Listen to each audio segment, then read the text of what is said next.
Hello friend, welcome to my YouTube channel Suraj computer institute. आज का हमारा टॉपिक है क्लाउड कंप्यूटिंग। आइए देखते हैं क्लाउड कंप्यूटिंग क्या होता है। क्लाउड कंप्यूटिंग का परिचय की इंट्रोडक्शन। क्लाउड कंप्यूटिंग एक ऐसी टेक्नोलॉजी है जिसमें डाटा और प्रोग्राम्स को इंटरनेट में स्टोर और एक्सेस किया जाता है। यानी कि क्लाउड कंप्यूटिंग जो होता है एक तकनीकी अवधारणा है जो इंटरनेट के माध्यम से डेटा स्टोरेज, प्रोग्राम्स और कंप्यूटिंग संसाधनों की उपलब्धता को संदर्भित करती है। यह उपयोगकर्ताओं को अपने डेटा और एप्लीकेशन को किसी भी समय कहीं से भी एक्सेस करने की अनुमति देती है। दूसरे शब्दों में हम कहें तो कि क्लाउड कंप्यूटिंग जो होता है एक तकनीक है जिसके द्वारा डाटा या इंफॉर्मेशन को इंटरनेट की सहायता से स्टोर, मैनेज और रिट्रीव किया जाता है। क्लाउड कंप्यूटिंग को हिंदी में बादल या मेघ कंप्यूटिंग कहते हैं। क्लाउड कंप्यूटिंग एक प्रकार की डिलीवरी होती है जिसमें इंटरनेट पर होस्ट की गई सेवाएं शामिल होती हैं। जब भी हम कोई डाटा कंप्यूटर में स्टोर करते हैं तो हम उसे हार्ड डिस्क में स्टोर करते हैं, परंतु क्लाउड कंप्यूटिंग के द्वारा हम अपने डाटा को क्लाउड में स्टोर कर सकते हैं। क्लाउड क्लाउड जिसे हम हिंदी में बादल या मेघ कहते हैं, ये क्लाउड डेटा से भरे होते हैं। लेकिन डेटा से भरे रहते हैं। जो बादल आसमान में होते हैं उन्हें पानी भरा रहता है, जबकि क्लाउड में डिजिटल डाटा भरा रहता है।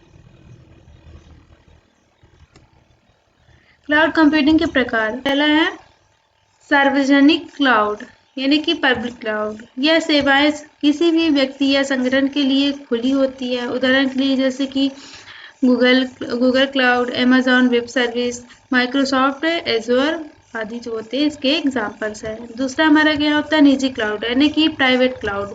यह विशेष रूप से एक संगठन के लिए डिजाइन की गई होती है। यह सुरक्षा और नियंत्रण के लिए आधुनिक उपयुक्त होती है। तीसरा हमारा हाइब्रिड क्लाउड। हाइब्रिड क्लाउड जो होता है यह सार्वजनिक और निजी क्लाउड दोनों का संयोजन है।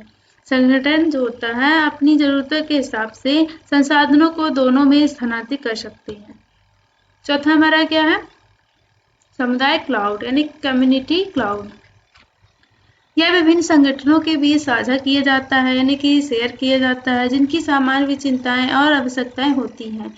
इसमें संसाधनों का साझा उपयोग होता है। एग्जाम्पल के लिए जैसे कि सरकारी संस्था या चिकित्सा क्षेत्र में विभिन्न संगठनों के लिए एक साझा यानी कि शेयर क्लाउड होता है। पांचवा हमारा क्या हो गया मल्टी क्लाउड यानी कि ये क्लाउड जो होता है विभिन्न प्रदाताओं से कई क्लाउड सेवाओं का उपयोग करने का दृष्टिकोण है। यह लचीलापन और विभिन्न सेवाओं का लाभ उठाने की अनुमति देता है। एग्जाम्पल के लिए जैसे कि यह एक संगठन AWS के साथ काम कर रहा है और साथ ही गूगल क्लाउड का भी उपयोग कर रहा है। नेक्स्ट हमारा क्या है क्लाउड कंप्यूटिंग की सेवाएं।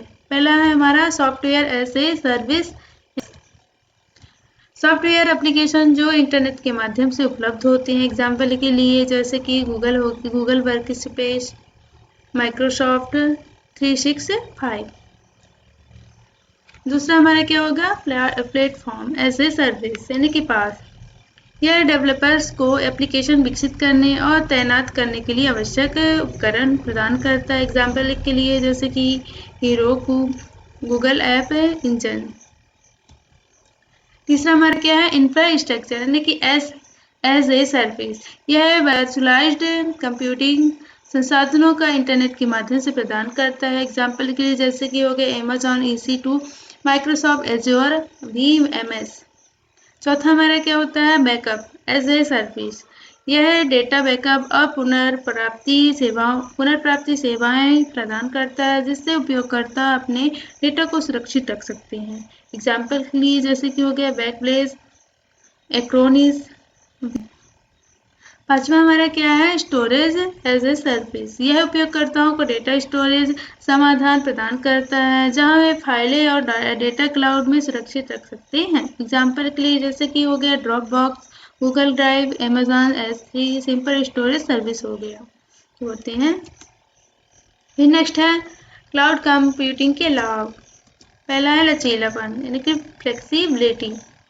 आवश्यकता अनुसार संसाधनों को बढ़ाना या घटाना आसान होता है। दूसरा हमारा क्या है लागत की बचत यानी cost effective. On premise hardware और सॉफ्टवेयर की खरीद में कमी आती है। तीसरा हमारा सुलभता यानी कि सुलभता हो गया है कहीं से भी इंटरनेट कनेक्शन के माध्यम से ये डेटा और सेवाओं तक पहुंच।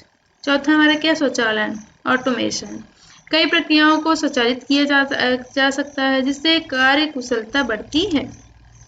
नेक्स्ट हमारा क्लाउड कंप्यूटिंग की चुनौतियाँ। पहला, सुरक्षा यानी सिक्योरिटी।